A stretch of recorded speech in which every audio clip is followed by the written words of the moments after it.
Pada zaman sekarang kala, hiduplah seorang biasa yang hendak melakukan hal-hal yang sangat biasa. Tapi, ada masalah. Au. Au. Au. Au. Ini kok nyetrum ya? Tapi, serius loh. Jutaan orang di Indonesia sekarang mungkin sedang mengerang kesakitan karena peralatan elektronika mereka menyetrum mereka. Sebagai manusia biasa, rasanya ketika kita ditimpa nestapa, ini adalah saat yang tepat untuk nyalahin pemerintah. Oh, kok nyalahin pemerintah? Ya kan, semua salah pemerintah. Oke. Bentar. Tapi kenapa nyetrum? Kenapa nggak sesakit ketika kesetrum ruang listriknya langsung? Kalau aku atau Anda nggak ngerti apa-apa tentang listrik, bisa nggak ngerti kenapa bisa kesetrum? Bisa dong. Sederhana bangetnya, ini terjadi karena ada kesalahan dalam pemasangan kabel listrik di rumahmu. Kalau kamu mungkin mikir bahwa colokan-colokan listrik yang hanya memiliki 2 lubang berarti hanya memiliki 2 sambungan, kamu salah. Karena sebenarnya di sini ada satu sambungan lagi yang sederhananya memiliki fungsi keselamatan tertentu dalam peralatan-peralatan elektronik. Salah satunya supaya Anda nggak kesetrum. Masalah kesetrum ini sebenarnya bisa banyak banget sih penyebabnya. Tapi salah satu yang paling sering adalah bagian ini diabaikan oleh semua orang.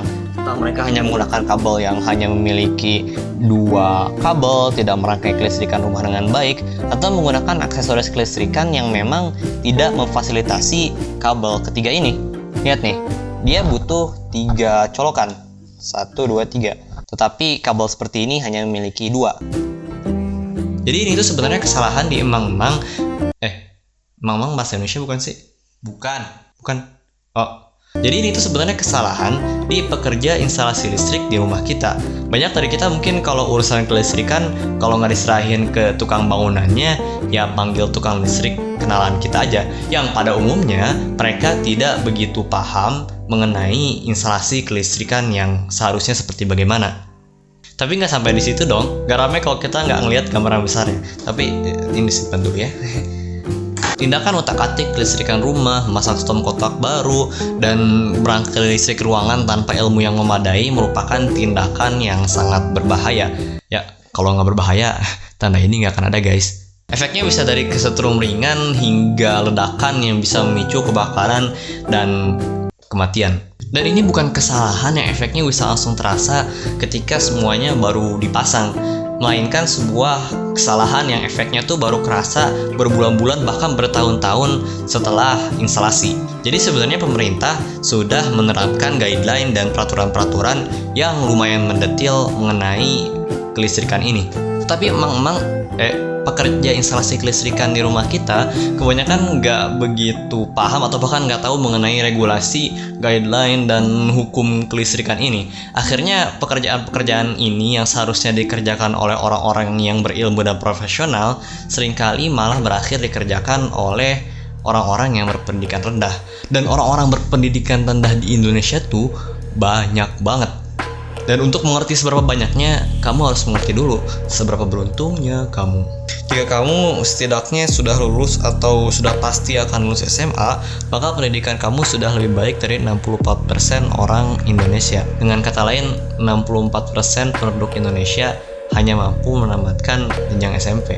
Jadi pekerja atau pengawas pekerja konstruksi dan instalasi listrik rumah seharusnya merupakan orang-orang yang berpendidikan tinggi setidaknya setara dengan SMA, seperti SMK jurusan bangunan atau jurusan listrik, dan dididik untuk memiliki keahlian yang memadai. Tetapi itu tidak terjadi.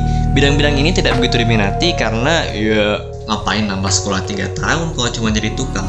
Ngapain repot-repot sekolah? Mending langsung kerja aja. Ngapain repot-repot belajar matematika kalau akhirnya cuma jadi pekerja kasar? Di video-video selanjutnya kita bisa ngebahas tentang betapa seringnya pemerintah menciptakan kesalahan dalam membuat kebijakan publik, membiarkan deindustrialisasi dini, menguntungkan oligarki, dan lain-lainnya. Tapi satu hal penting yang sulit kita lempar tangankan kepada pemerintah adalah tentang pendidikan. Karena rendahnya tingkat pendidikan di Indonesia bukan hanya disebabkan oleh kebijakan pemerintah saja, tapi salah satu faktor terbesarnya adalah tidak adanya rasa bahwa pendidikan itu suatu hal yang penting. sebagus apapun kurikulumnya, sekeren apapun menterinya, dan seringkas apapun birokrasinya, mindset bahwa pendidikan itu penting dan berdampak perlu terlebih dahulu ditanamkan kepada masyarakat jika kita benar-benar menginginkan perubahan. Jadi biar selalu ingat tentang semua ini, next time coba pikirin, kok bisa atap rumah yang seharusnya berumur setidaknya 30 tahun sampai bocor padahal baru berapa tahun umurnya? Mengapa kamar mandi yang seharusnya bersih dan wangi bisa bau? Kenapa stop kontak sering meleleh? Mengapa cat mengelupas? Mengapa saya kesetrum? Hal-hal mengganggu ini seolah sudah menjadi bagian dari kehidupan kita yang harus kita terima begitu aja. Padahal seharusnya nggak gitu. Mungkin kadang kamu terlalu fokus dengan masalah-masalah yang menimpa kamu sehingga kamu jarang bertanya dari mana masalah itu berasal. Kamu terkena macet, banyak tugas, listrik mati, sinyal jelek, dan lain-lain. Itu bukan masalahmu doang. Bantu cari solusinya, kasih tahu teman kamu, edukasi masyarakat, bikin video kayak gini, dan buat perubahan walaupun kecil supaya hidup kita tuh ada manfaatnya buat orang lain.